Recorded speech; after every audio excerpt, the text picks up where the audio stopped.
Hello and welcome to Jane Doe's Dark Secrets, the true crime podcast where we delve into the most chilling and mysterious cases from around the world. I am your host Jane, and each week join me as we uncover the truth behind some gripping stories, explore the minds of those who commit heinous acts, and seek justice for the victims. So, what drives a mother, typically seen as a caregiver and protector, to commit unspeakable acts against her child? 15-year-old Timothy Ferguson succumbed to malnourishment and hypothermia in his home's basement.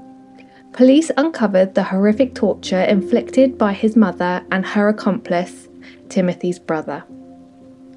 This case deeply affected me, and I'm sure it will you. I followed the trial closely, feeling both heartbroken and shocked by the details. I dedicated this episode to sharing Timothy's harrowing experience with you and to ensure that his story is never forgotten.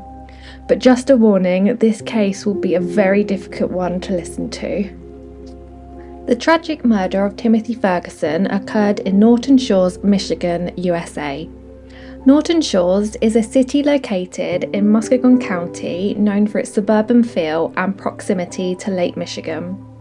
The city has a mix of residential areas, parks, and small businesses, making it a relatively quiet community. Regarding crime statistics for Norton Shores, Michigan, Norton Shores has a lower violent crime rate than the national average. The city experiences fewer incidents of violent crimes such as assault, robbery, and homicide. Property crimes, including burglary, theft, and motor vehicle theft, are also relatively low in Norton Shores compared to national figures. So these statistics suggest that Norton Shores is a generally safe community, making the murder of Timothy an even more shocking and tragic event. So let's begin with some background to the perpetrator, Timothy's mother.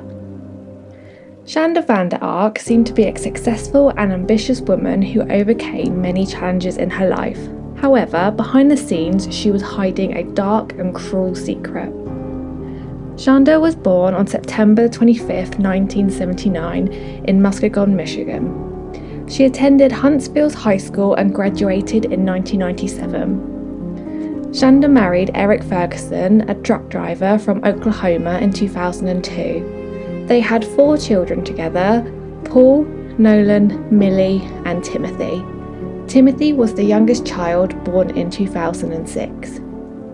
According to court documents, Shanda and Eric divorced in January 2012 after a bitter custody battle.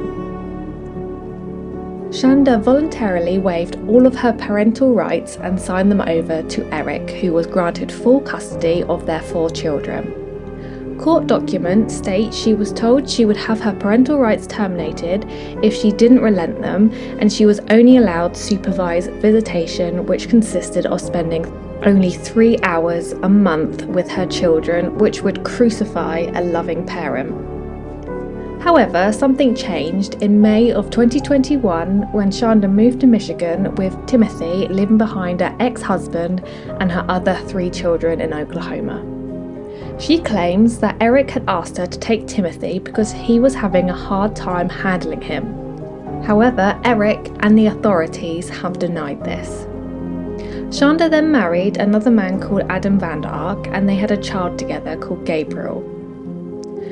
Shanda worked as a waitress and a cashier while pursuing her education.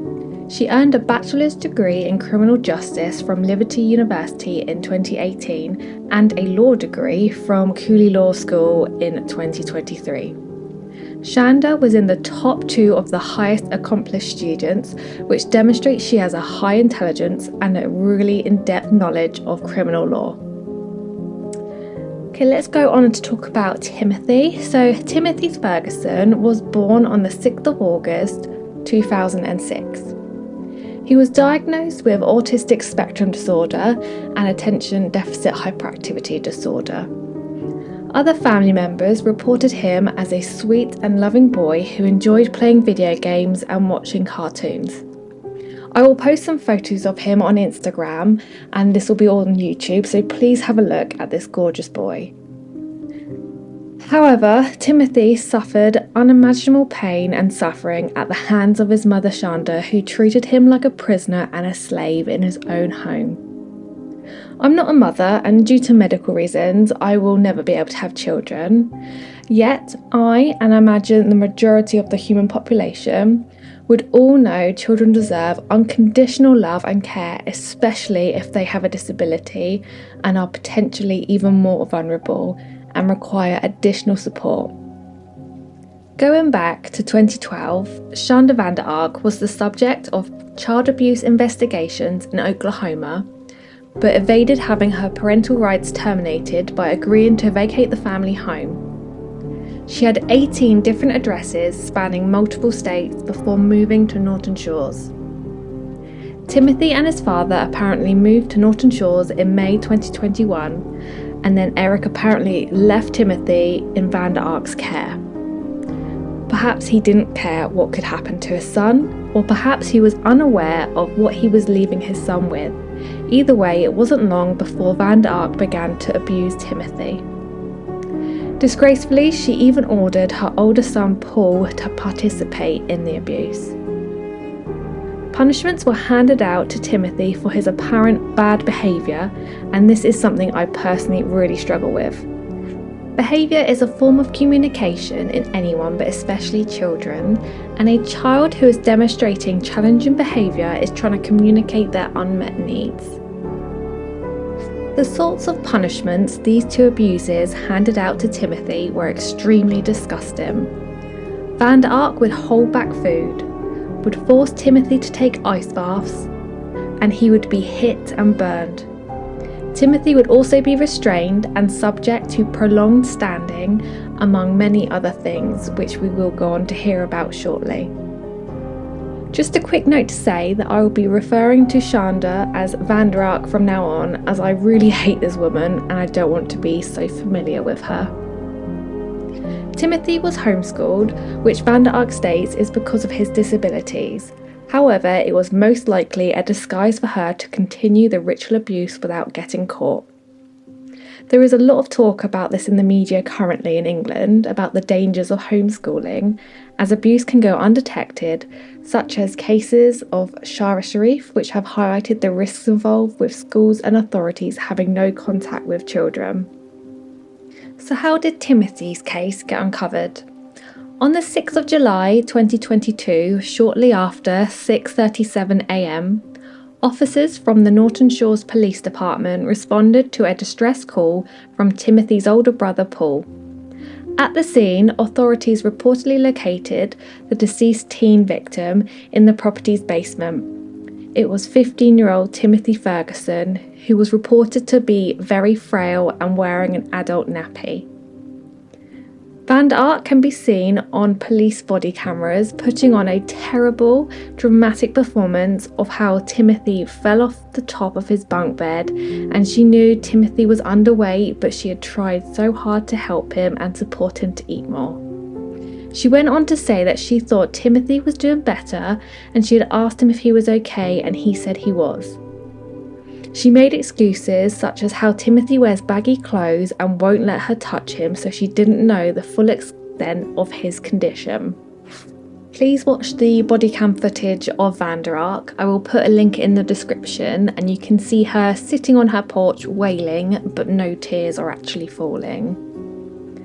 The medical examiner determined that Timothy died from a combination of malnourishment and hypothermia, and the autopsy determined Timothy weighed just 69 pounds, which in UK terms is under 5 stone. He was 15 years old.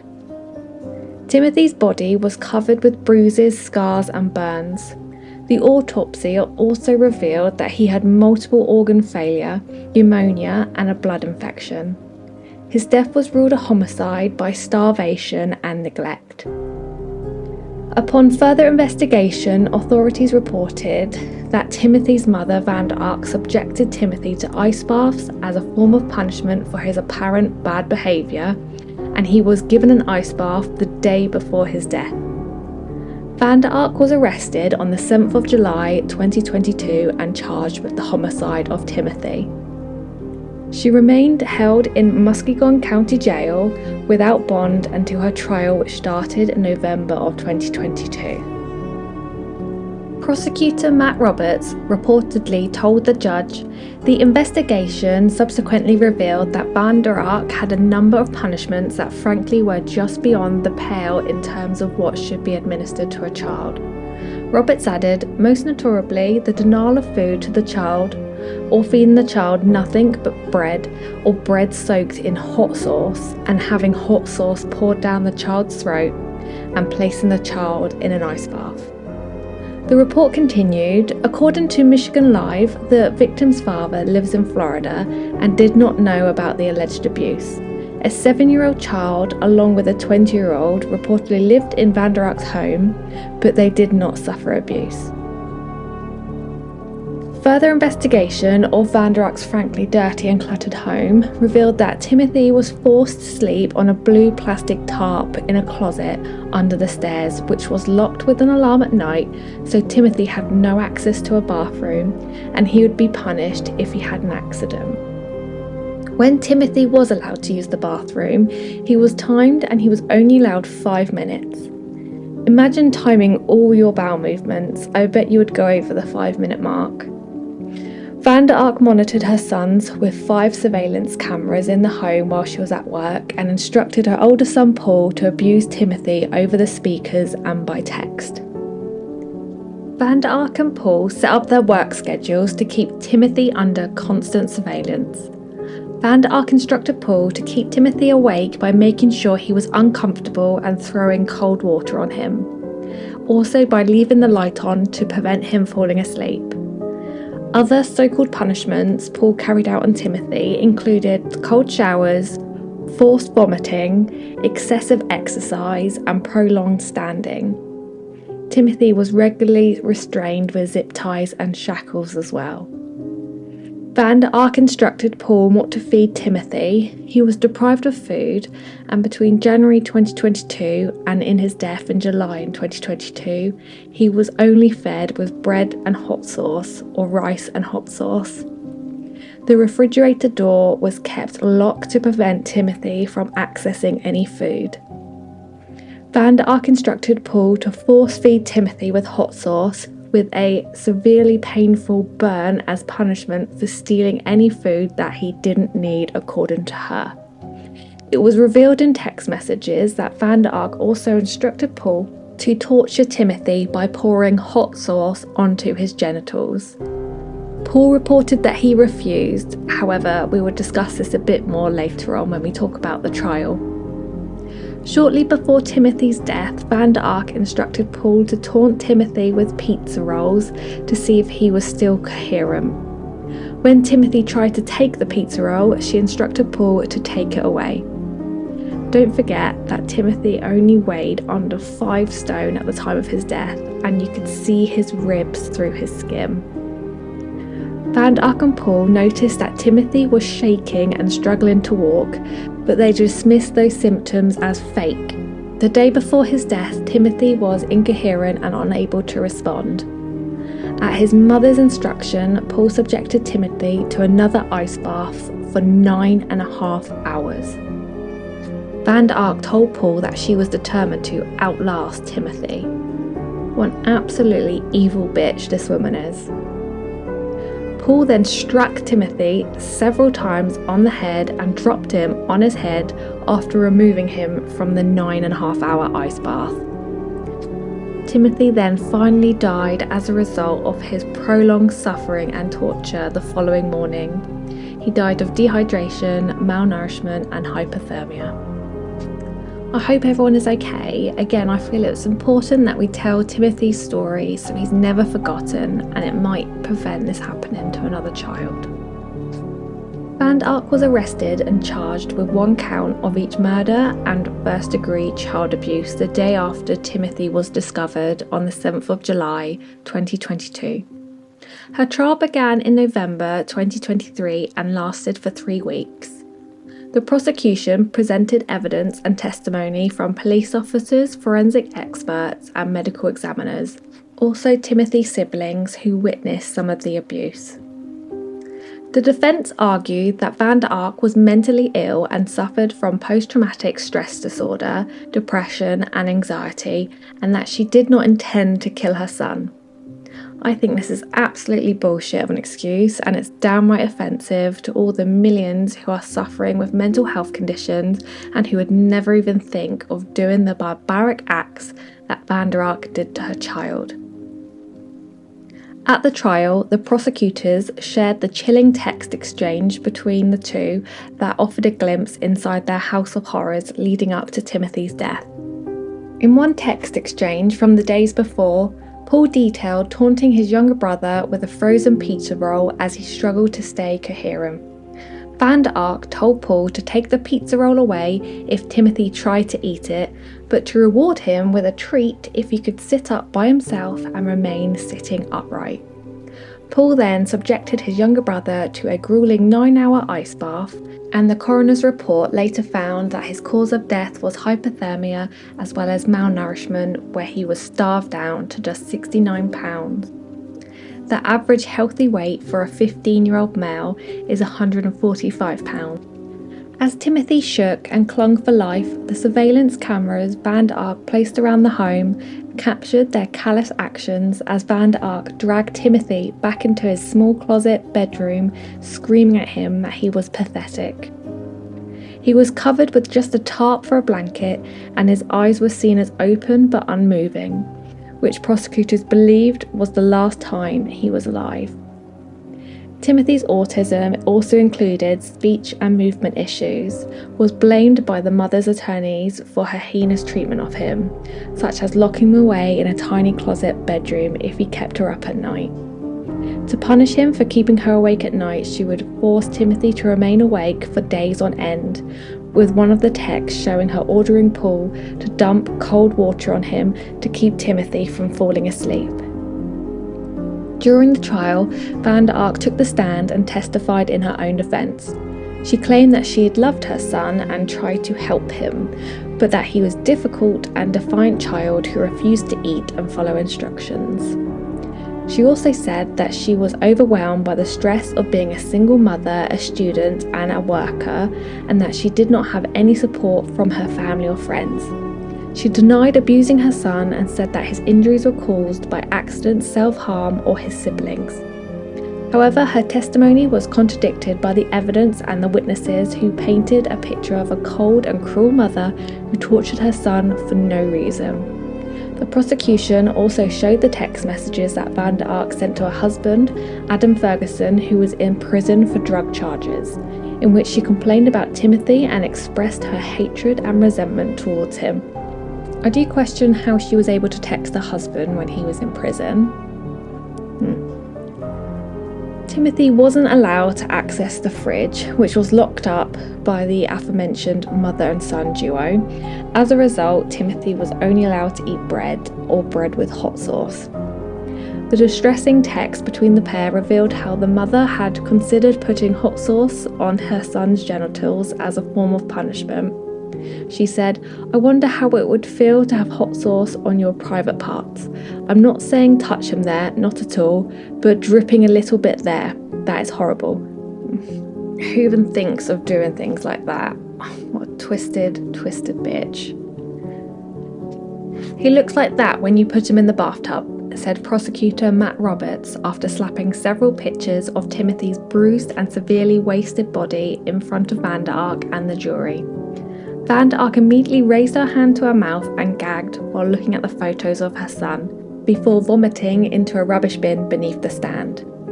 Funny how she was sickened by a photo of Timothy, but not at the sight of Timothy when he was alive and she was torturing him. "I'm sorry," she began to say before being overwhelmed with another round of sickness that turned into sobbing and promoted the judge to clear the courtroom. Vander Ark, who remember was a law clerk at County Circuit Court and therefore would easily understand what she was doing is illegal and wrong, claimed in her testimony she had purchased the spicy hot sauce online after Paul thought it would be a good idea to punish Timothy with.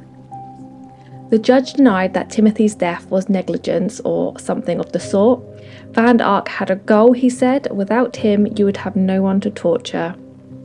Vander Ark hid the child from his grandparents and even another child who was present within the home.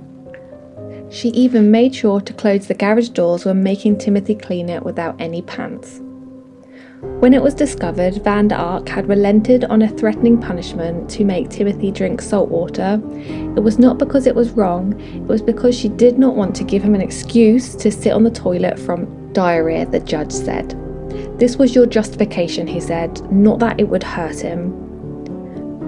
Vander Ark then claimed her son Paul was complicit in planning the torture of Timothy. Paul Ferguson, who was 21 at the time of the trial, testified against his mother about her sadistic murder of his brother. But that cooperation did not carry enough weight with the Michigan judge to save him from a lengthy prison sentence. Paul's testimony and guilty plea came in exchange for prosecutors agreeing not to seek charges such as murder for the 21-year-old.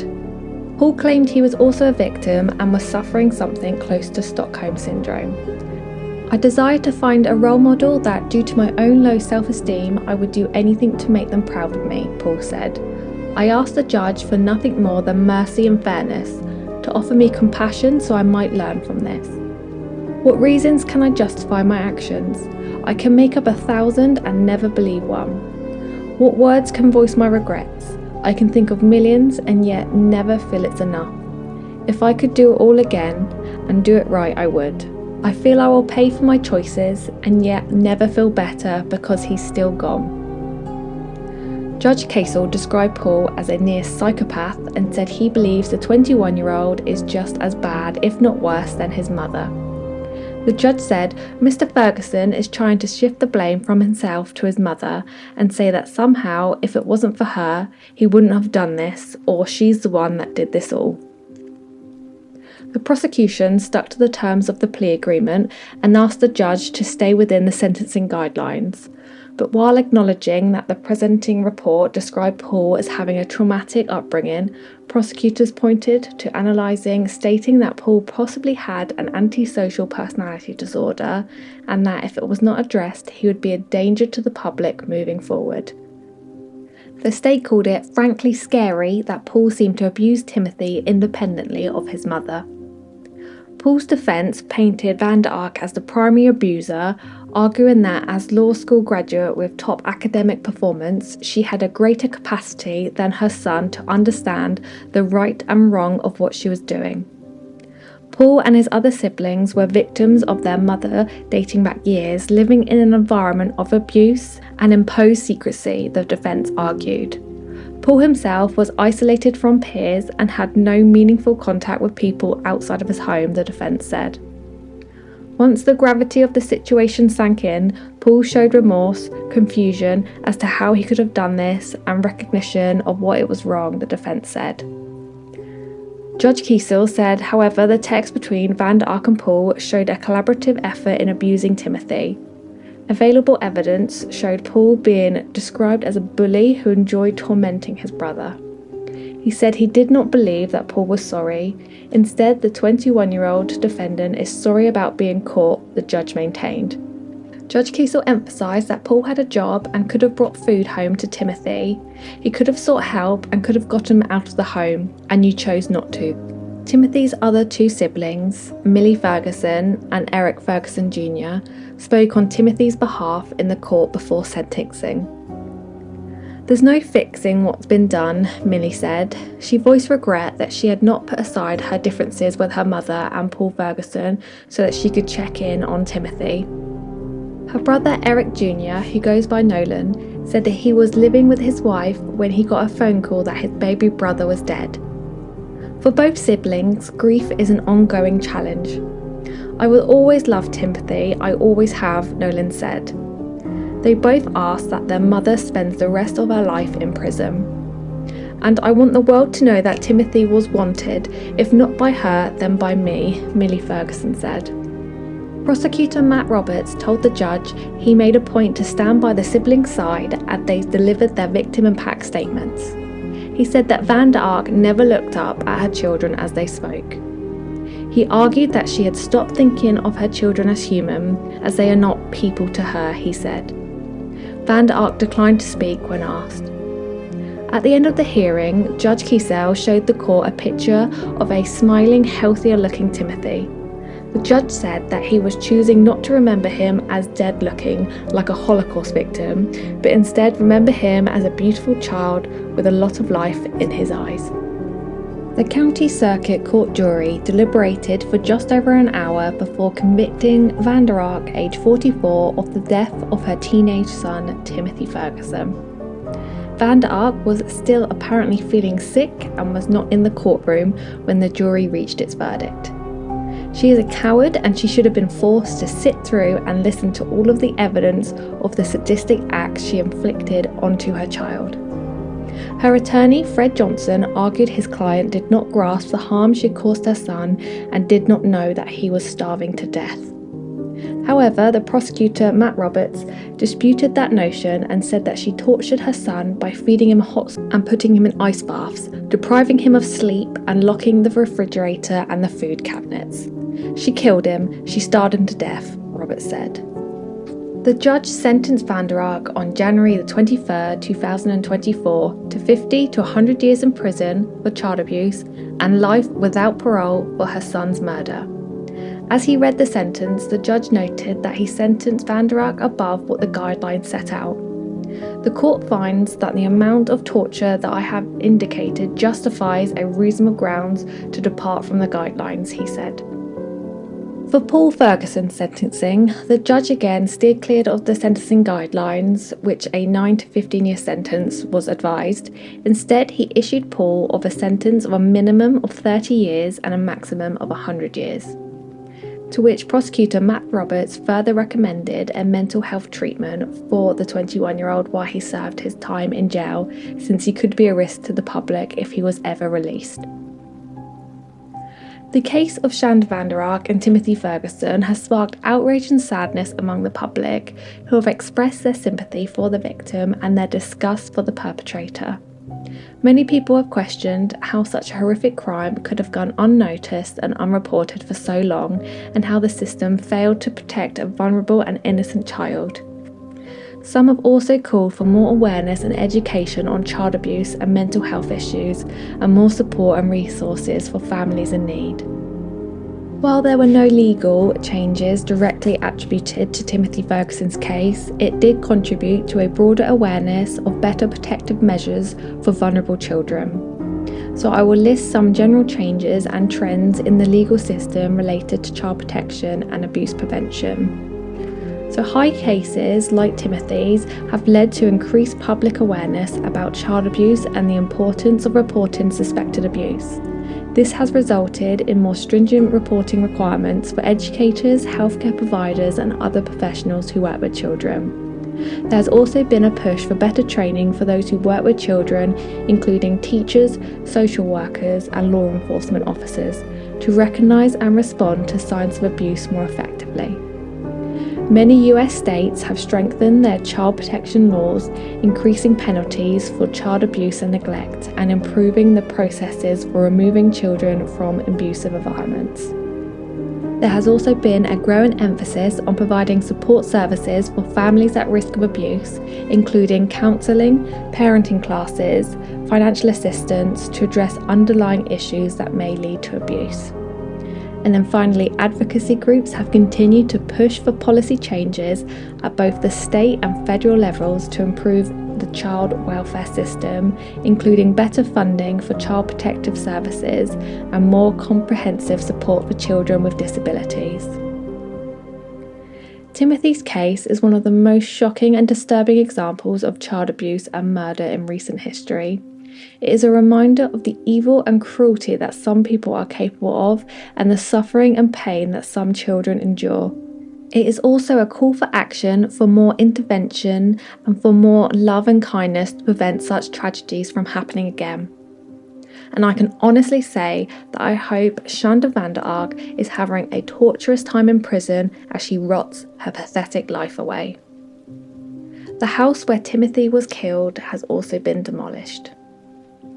Timothy's death has inspired some people to honour his memory and legacy, A memorial service was held for him on the 17th of July 2022 at the First Baptist Church of Muskegon, where he was remembered as a beautiful soul who loved God and his family.